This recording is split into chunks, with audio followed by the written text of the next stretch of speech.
পরিচালনাবিক্ষণ একটা ট্রায়ালের মাধ্যমে খুনি হাসিনার ফাঁসির রায় হয়েছে। এই জন্য আমরা দেশবাসীর পক্ষ থেকে যে দাবি ছিল সেই দাবির প্রতিফলন ঘটিয়ে বিচার বিভাগকে রায় দিয়েছে। আমরা বিচার বিভাগের প্রতি কৃতজ্ঞতা প্রকাশ করছি।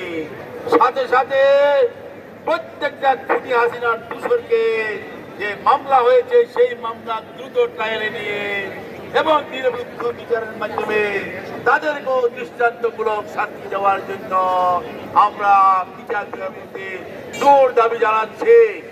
আর আপনারা যারা আমরা মনে করেছিলাম যে আইনজীবী হিসাবে কোর্টে এসে আপনারা আইন পেশা করবেন, যদি এখানে স্বৈরাচারের দোষর হিসাবে স্বৈরাচারের পক্ষে কাজ করেন এবং যদি ফেসবুকে আমরা দেখি, আমি সবাইকে অনুরোধ করবো, সবাইকে নির্দেশনা দিব, তাদেরকে চিহ্নিত করে তাদেরকে বিরুদ্ধে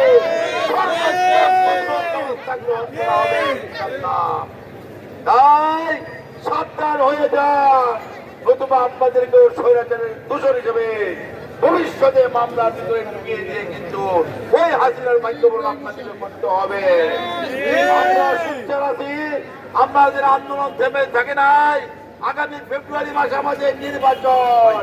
ইতিমধ্যে দেশ নায়ক তারেক রহমান, দেশনেত্রী বেগম খালেদা জিয়ার সাথে আলোচনা ক্রমে নমিনেশন দিয়েছেন। সেই নমিনেশনের পক্ষে, ধানের শীষের পক্ষে আমরা এগিয়ে যাব এবং স্বৈরাচারের দূষণের পক্ষে এই নব্যগুলো স্বৈরাচার যদি ইলেকশনকে বানচাল করতে চান তাদেরকেও প্রতিরোধ করে ইনশাল্লাহ আগামী নির্বাচনে দেশনায়ক তারেক রহমানের নেতৃত্বে বিএনপি ক্ষমতা এসে সরকার গঠন করে বাকি স্বৈরাচারের বিচার করবে এই আশাবাদ ব্যক্ত করে এবং সবাই আজকে উপস্থিত থাকার জন্য ধন্যবাদ জানিয়ে কৃতজ্ঞতা প্রকাশ করে